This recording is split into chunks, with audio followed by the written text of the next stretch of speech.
Iraq के वज़ीर-ए-आज़म अली अल-फलाह अल-ज़ैदी ने वाज़ेह किया है कि इराक अपनी सरजमीन को किसी भी दूसरे मुल्क के खिलाफ कार्रवाई के लिए इस्तेमाल नहीं होने देगा। यह बयान ऐसे वक्त में आया है जब इराक खुद इलाकाई कशीदगी के बीच में खड़ा है और इसकी सरजमीन से पड़ोसी ममालिक की जानिब ड्रोन हमलों के इल्जामात भी सामने आते रहे हैं।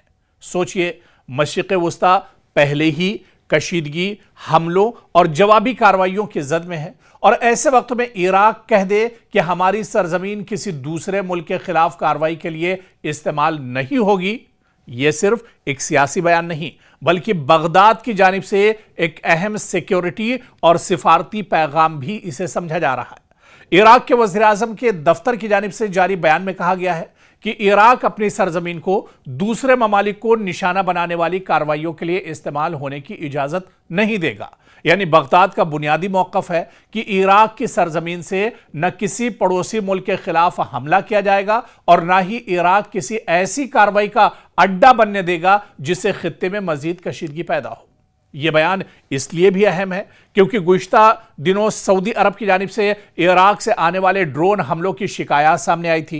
इराकी हुकूमत ने इन इल्ज़ामात की तहकीकात का हुक्म भी दिया था और कहा था कि अगर किसी इराकी फरीक के मुलव्विस होने का सबूत मिला तो कानूनी कार्रवाई की जाएगी। दरअसल इराक की जोग्राफियाई जो उसकी हैसियत है, जो उसका महल वक़ू है, जिस तरह से जहाँ पर वो एक तरह से है, उसकी जोग्राफियाई हैसियत इसे मशरिक़ वुस्ता की सियासत में इंतहाई हसास मुल्क बना देती है। एक तरफ इराक की सरहद ईरान से मिलती है, दूसरी तरफ सऊदी अरब और दीगर खलीजी ममालिक हैं, जबकि शुमाल में तुर्की और मगरिब में शाम वाक़ हैं। इसके अलावा इराक में मुख्तलिफ मुसल्लह गुरोह भी मौजूद हैं जिनके इलाकाई ताकतों के साथ ताल्लुकात रहे हैं। इसीलिए बगदाद के लिए सबसे बड़ा चैलेंज यह है कि वो अपनी सरजमीन को किसी बड़ी इलाकाई जंग का मैदान बनने से दरअसल कैसे रोके, क्योंकि इराक ये पैगाम देने की अब कोशिश कर रहा है कि हम किसी एक फरीक के साथ खड़े होकर दूसरे फरीक के खिलाफ अपनी जमीन इस्तेमाल नहीं होने देंगे।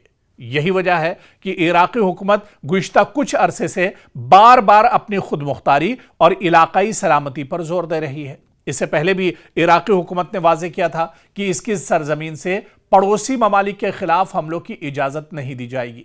अक़वाम मुत्तहिदा के रिकॉर्ड में भी इराक के इस मौक़िफ़ का जिक्र मिलता है कि वो अपनी सरजमीन से पड़ोसियों के लिए ख़तरा पैदा होने नहीं देगा। लेकिन यहाँ एक बड़ा सवाल भी मौजूद है, क्या बगदाद इस पॉलिसी को अमली तौर पर नाफिज भी कर सकता है? यह सवाल बहुत अहम है। यह मामला आसान नहीं है क्योंकि इराक में रियासती सिक्योरिटी फोर्सेस के साथ साथ मुख्तलिफ मुसल्लह गुरोह भी असर व रसूख रखते हैं। माजी में इराक से अमरीकी अहदाफ और खित्ते के दीगर मकामात पर ड्रोन और रॉकेट हमलों के वाक़यात ने बगदाद के लिए यही मुश्किल पैदा की है कि हुकूमत की पॉलिसी और ज़मीन पर मौजूद मुसल्लह गुरोहों की कार्रवाइयों के दरमियान दरअसल फ़र्क को कैसे ख़त्म किया जाए। क्या यह सीधा सीधा इशारा है इराक का अमेरिका के लिए कि वो अपने अड्डे यहाँ से ख़त्म करे, अपने जिस तरह से वो इराक का इस्तेमाल ईरान पर हमले के लिए करता है, दूसरे और ममालिक पर हमले के लिए इराक का इस्तेमाल करता है। ऐसे में इराक ने अब ये इशारा कर दिया अमेरिका को कि अमेरिका अब इराक छोड़कर चला जाए और वो अब अपने मुल्क को किसी दूसरे मुल्क या पड़ोसी पर इस्तेमाल होने के लिए एक तरह से इजाज़त नहीं देगा। यानी एक बहुत बड़ा अमेरिका के लिए झटका है ये बयान। अगर आने वाले दिनों में इस बयान पर इराक में अमल किया जाता है तो एक बहुत बड़ा झटका मशरिक़ वुस्ता में अमेरिका को लग सकता है।